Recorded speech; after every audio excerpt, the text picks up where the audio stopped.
arts. Okay. All right. Yeah. Cool. Okay. So first year, freshman year, sophomore year, how good were you? I was not good. If you look at my sketchbooks from back then, they were terrible. Really? Yeah, it's awful. In foundation year, they tell you to experiment and to do all these things. You know, I was experimenting with collage and sculpture and photography, and yeah, it was awful. And Because you were looking for your medium still? Yeah, and I was so inexperienced. Yeah. Not only in doing the task, but also in just my knowledge of The tools art. and stuff. Oh, Not the tools, just my awareness of the visual arts. I had no idea. But now I'm an addict. So,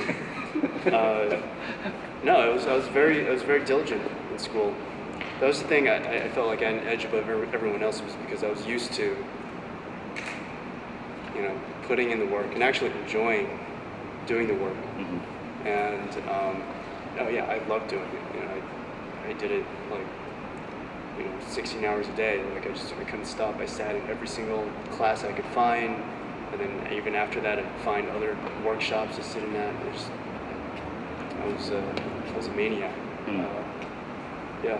So practice, that was it for you? Yeah, but I loved it. Didn't feel like practice. It was like, oh, this is like so fun. You know, like I can't believe I can just go into a 6-hour painting workshop, like paint this model, and then do another 3-hour drawing workshop after, and like. Right, and I'm in school.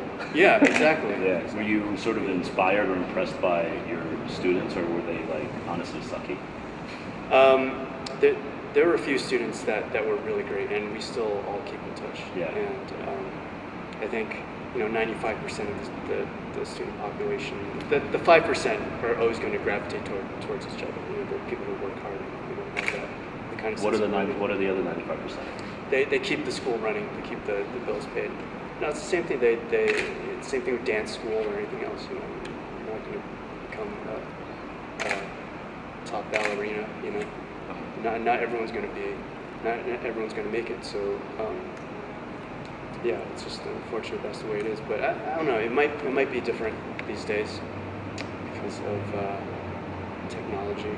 It's really transformed everything. Because when I was in school, I was kind of on the cusp of that change. There's only one person in my department that used the computer, and he was like shat on. You know, I was like, oh, the guy uses Photoshop. Like, what a loser! Can't paint and draw. And then now look what happened.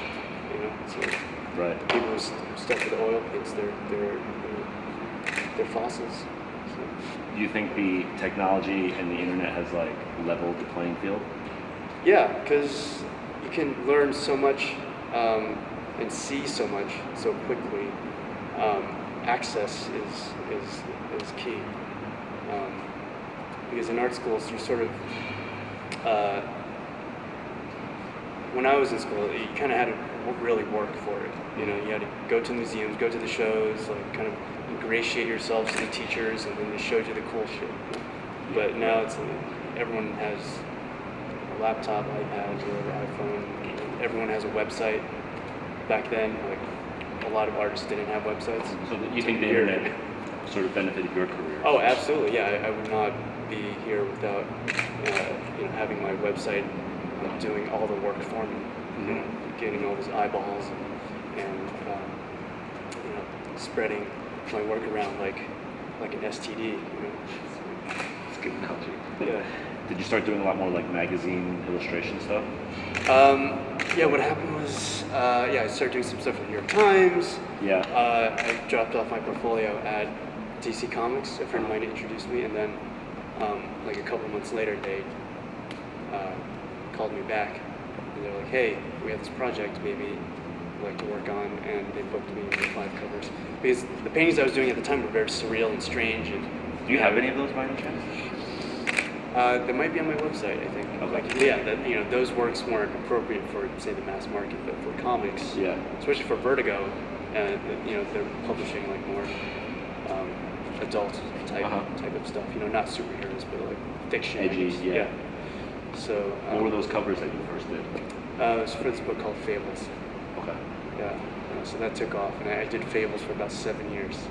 covers. Yeah, I think like 2006 I started getting maybe tired of it. And So then, like 6 years. yeah, and then 2007 I was like, okay, I gotta find an endpoint, and then finally ended in beginning of 2008, I think. Yeah. And you were doing Fables this whole time.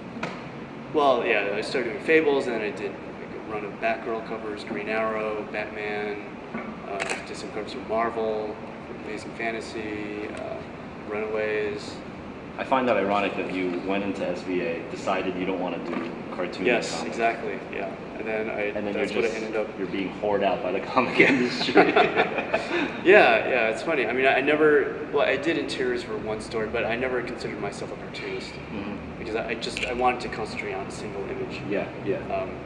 But then being in that industry, you sort of get lumped in together with everything. Right. Even though I have huge respect for comics artists, cartoonists, because it's something.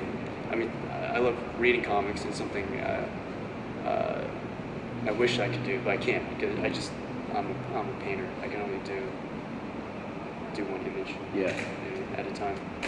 In 2007, I was approached by this design agency, 2x4, to create a mural for the New York Prada Epicenter store. It was looking for an artist or an illustrator to do a graphic novel concept for the wallpaper. Mrs. Prada asked for something more surreal, romantic, sci-fi, historical, architectural, non-linear. I'm like, yes, that's perfect, that's me. Mm-hmm. So I submitted some of my own ideas, just some sketches, and then, oh, this looks really cool. Why don't you start sketching the whole thing? And the mural is a wall 15 feet high and 200 feet long. So I drew this long scroll. It was just this long connected image that went from one end to the other. It's sort of like a little story. Mm-hmm. And it was just this Mary character looking for her little lamb. Mm-hmm. And because this guy's wearing this vest that kind of like sheepskin. So anyways, I did that image, and then they were like, oh, we'd like you to do a mural for our fashion show in Milan for the spring-summer collection. I'm like, oh, sure. So I started doing that, and they're like, okay, can you keep making the drawing longer? I think we're going to take some parts of this and put it make fabric prints out of it. I'm like, oh, sure. And then the whole time I'm like, renegotiating my deal, and they just kept adding changing. To it. Yeah. Was it still through 2x4 this whole time? No. Eventually I worked directly with their creative director in Prada. Yeah. And